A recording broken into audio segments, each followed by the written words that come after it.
Is this thing on? Okay, so I think you have to kind of look over there because it looks like you're staring off. Yeah, got it.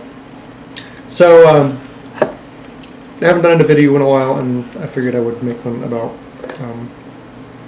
my birthday present that my mother got me. So she wanted to get me a birthday present, and I was thinking, trying to come up with something that I thought would be really cool, that I would enjoy, but is something I would never buy myself. So I ended up getting a TraqMate, which is a GPS-based, like, I guess you'd call it a data acquisition system for the car, for the racetrack. So it grabs like a GPS receiver grabs a GPS coordinates like once a second or so, and then it's got 2 accelerometers in it that it uses to interpolate position and velocity between the 2 GPS readings. And then you can import the data into this program that shows you all sorts of spiffy little irrelevant things. So mostly it's just kind of a toy to play with, although it can be kind of useful. So we have the handy TV spokes model. We'll demonstrate our product. It consists of the sensor unit, which has to mount in the car. It's got 2 accelerometers in it, so you need to mount it pointing forward and as level as possible. Otherwise your acceleration and braking calculations will be off. We have the GPS antenna into which that plugs into the sensor unit with the magic cigarette lighter adapter. You can hardwire the thing into, there's like Velcro on the back of the TraqMate, so you can stick it to the carpet if that'll work out okay. I think I wound up strapping it to like the center console thing on the Type R, and there was no place really to position it well in the Porsche of it. There's a lot of room under the seat, so I'm going to put a little magnetic mount Velcro backed plate. Then there's you have the display unit. You do have the display unit. There's a little display unit, which I will demonstrate in a second. Then you've got basically a PS2 keyboard extender deal that connects that to the sensor unit. So the cool thing about this is that you can define multiple drivers and tracks and cars. So like we went to VIR. I used it at VIR, and we used it at Watkins Glen. And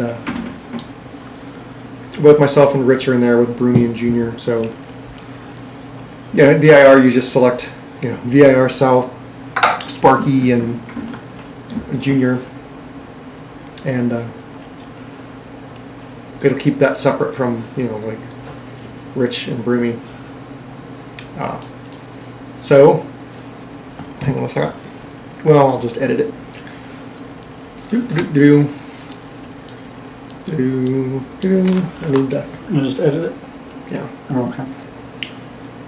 So after you've gathered data, you can download the stuff into the computer with a little USB cable.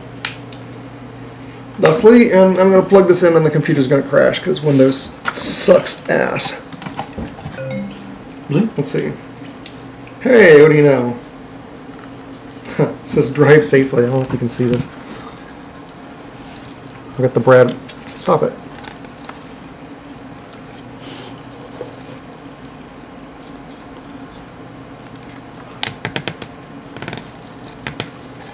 No, well, I don't think you can see anything because it's too dark. I can't get the backlight to come on because it's... But anyway, use this little thing to... Wow, it's like Brad. It's all backwards. So you use this to control the silly thing. And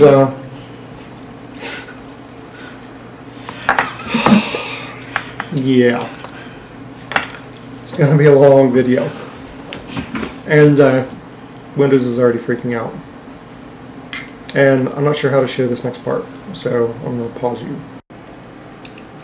Alright, so sorry for the extreme lameness of the video capture. In fact, I need to flip this thing around so I can see what I'm doing. But my little screen cap program's not really working. So once you collect the data at the track, you use this track view program, and the focus is freaking out. Come on, focus, damn you! once you've imported the data, or once you've collected data at the track, use this little track view program to do things, to do unspeakable things with the data. So here's some stuff that we collected at Watkins Glen. You can see here's Sparky and Junior. So I can select that and import this. And it shows you a couple things right off the bat. There's a, this isn't going to come out at all. But there's a little summary thing that shows you this is what they call a traction circle. I'm actually going to get rid of that one and put something else in here instead. And do this one. And that's better. So this little graph shows you acceleration in 2 axes. So this would be brake, basically. Anything below this line is accelerating, and then you got left and right loads in a corner. And you see it draws a track map based on the GPS data. It's got a little dot that will go around the screen. You can sort of play the data back and track your progress around the course. It's got a number of graphs it'll show you. I'll just turn a bunch of these on. Stones versus time are less useful, I think. Push them.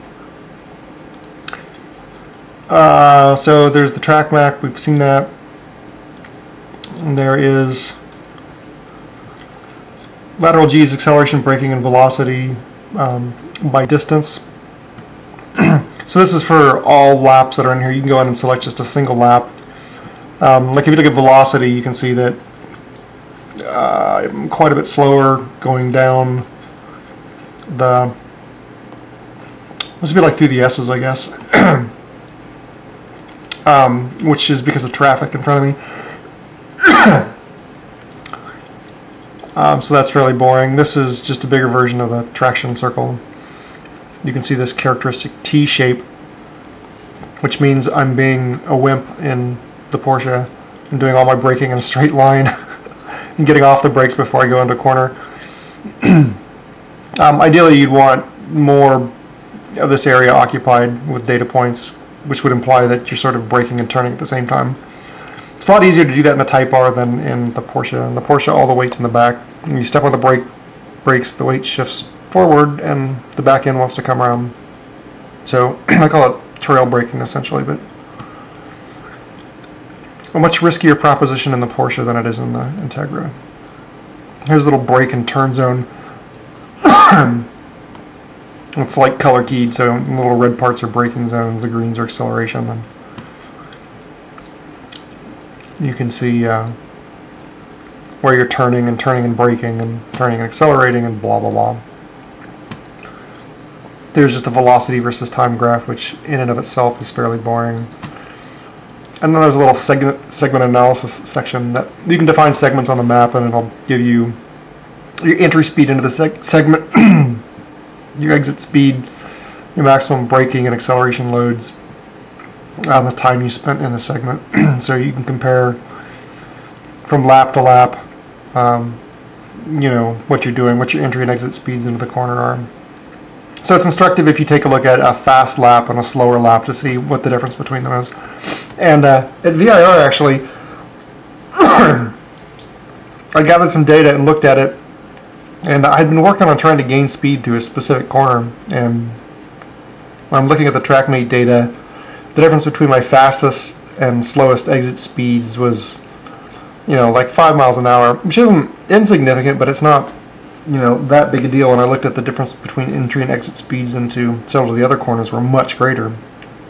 So what it does do is let you quickly find where you're basically slowest on the track or what you need to work on the most.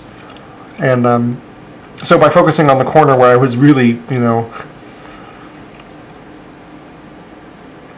not doing as well, I actually picked up like about 5 seconds in, you know, what, a session and a half, something like that, which is pretty major on that short. This was VIR South, which is a sort of short version of the course. Anyway, let's see where we are. Oh, it's only 5 minutes. So you can also compare Like if we look at this, this is me. You can see I have all these various lap times. My best lap in here was a 2 minute 29, which for Watkins Glen is fairly pathetic. But, you know, expensive car, first time at the track. I really wasn't going to push it. You can add a second, they call him driver, but you can add yourself again. But let's look at Rich's data. This one I want, this one's later in the day. Let's try this one. No, that one's not the one I want. That one had issues. Let's add this one.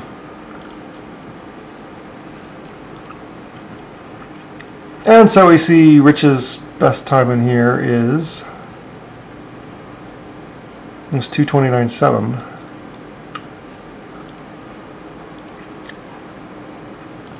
So I got that. So he shows, oops. So he shows up as a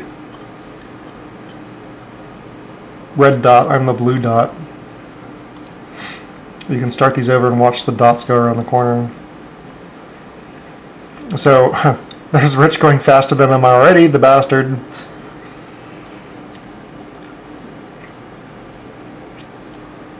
Yeah, and he's already passed me. He carried more speed through the corner.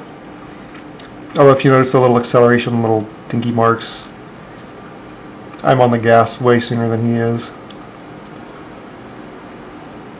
Which makes no difference because I still won't catch up to him. I can have higher total corner loads too. But see, he's already killing me. I had slightly higher straight line speed down the straight too.